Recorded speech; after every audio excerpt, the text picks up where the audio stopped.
వేరే అతని పేరు మీద అంతా ఫోన్ చేసి 7,50,000 ఉంటుంది.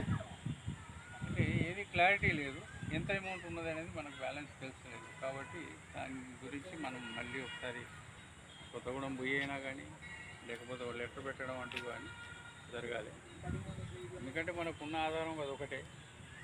ఆ అమౌంట్ను మనం మన బాడీ, హ్యూమన్ బాడీలో ఏ పార్ట్ అవసరమో దానికే చూసుకుంటున్నాం. ఇంకా ఒక పన్ను ఇచ్చిపోయినా పెద్ద పట్టించుకుంటలేదు. ఒక కన్ను కనపడకపోయినా అద్దాలు చక్కగా పెట్టుకుంటాను అంతే తప్ప దాని గురించి ఆపరేషన్ అని నాకు ఉన్నాయి కదా అని పోవడం అంటే మనకు తెలియదు. మెయిన్ ఇంపార్టెంట్ ఏంటి కార్డియో. కార్డియో గురించి కొంచెం ఇంట్రెస్ట్ పెడుతున్నాం. నంబర్ 1 ప్రయారిటీ కార్డియో అని పెడుతున్నాం. సో అది ఉన్నది కదా అనుకొని మనం ఇష్టం ఉన్నట్టు కూడా పోతలేము. ఏదైనా చిన్న చిన్నవి ఉంటే కూడా మనం సొంతంగానే పెట్టుకొని చేయడం జరుగుతున్నది. కాబట్టి దాని మీద మళ్ళీ ఒకసారి పునరాలోచన చేసి మనం కొత్తగూడెం నగరం పోయి అయినా కానీ మాట్లాడడమా లేకపోతే లెటర్ పెట్టడం అనేది చేయాలి. అదొక విషయం. నెక్స్ట్, ఒక సమావేశానికి నివాళులు అర్పించాలి, రావాలి అని ఒక మెసేజ్ పెడితే జనాల స్పందన లేదు. రావాలి. ఒకసారి మనం ఏంటంటే ఒక టైం పెట్టినప్పుడు వస్తే మనకేంటంటే అన్ని విషయాలు తెలుస్తుంటాయి. రోజు మనం ఇంట్లోనే కూర్చుంటున్నాము. 30 రోజులలో 29 రోజులు ఇంట్లో ఉన్నాం. ఒకటే రోజు కదా మనం వచ్చేది. ఆ ఒక్కరోజు వస్తే మనకు సరే ఎంత వస్తున్నది, ఎంత పోతున్నది, ఏం లాస్ అవుతున్నది అనేది పక్కకు పెడితే నలుగురిట్లో వచ్చినప్పుడు మనకు కొంచెం ఉల్లాసంగాను ఉత్సాహంగాను ఉంటుంది. 4 విషయాలు తెలుస్తుంటాయి కాబట్టి మనం కొంచెం ఆ రోజంతా మనకు ఎంజాయ్గానే ఉంటుంది. సో ఇక ముందైనా కానీ జనాలు వస్తారని ఆశిస్తున్నాను. ఇక సభ్యుల యొక్క అభిప్రాయాలు చెప్పాల్సిందిగా కోరుతున్నాను.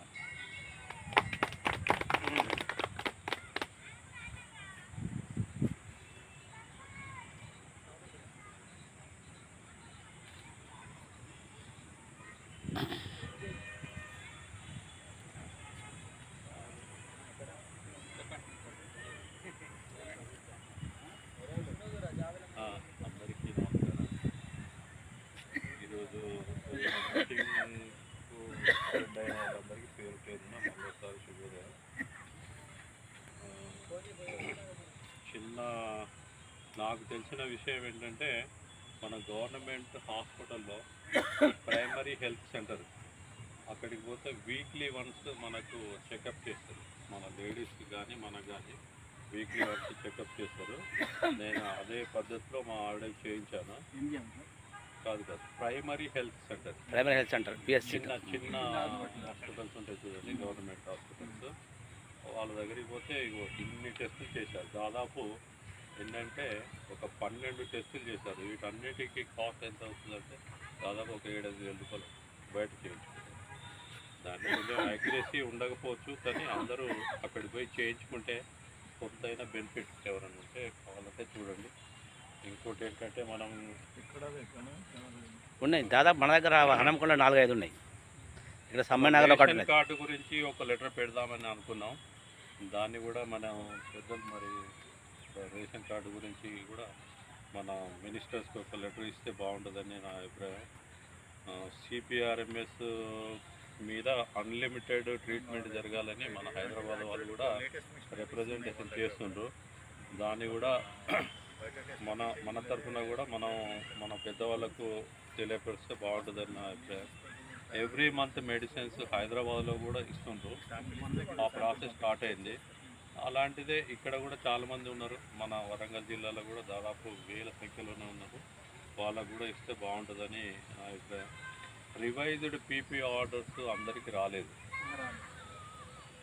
రాలేదు, కొన్ని పెండింగ్లో ఉన్నాయి. అవి కూడా దాని గురించి కూడా మనం లెటర్ ప్యాడ్ మీద ఒక లెటర్ పెడితే బాగుంటుందని నా అభిప్రాయం. 11th వేజ్ బోర్డు ఇష్యూస్ అంటే దానికి సంబంధించిన ఏరియాస్ కానీ మన పెన్షన్ ఏరియాస్ కానీ డబ్బులు ఏరియాస్ కానీ ఇంకా కొంతమందికి రాలేదు. అవి కూడా మన తరఫున ఒక లెటర్ పెడితే బాగుంటుందని నా అభిప్రాయం. గ్రాట్యుటీ ఇష్యూ అంటే అది మనం మాట్లాడుకొని తెరమరుగు అయిపోయింది. దాని గురించి కూడా మనం ఇష్యూ చేస్తే బాగుంటుంది.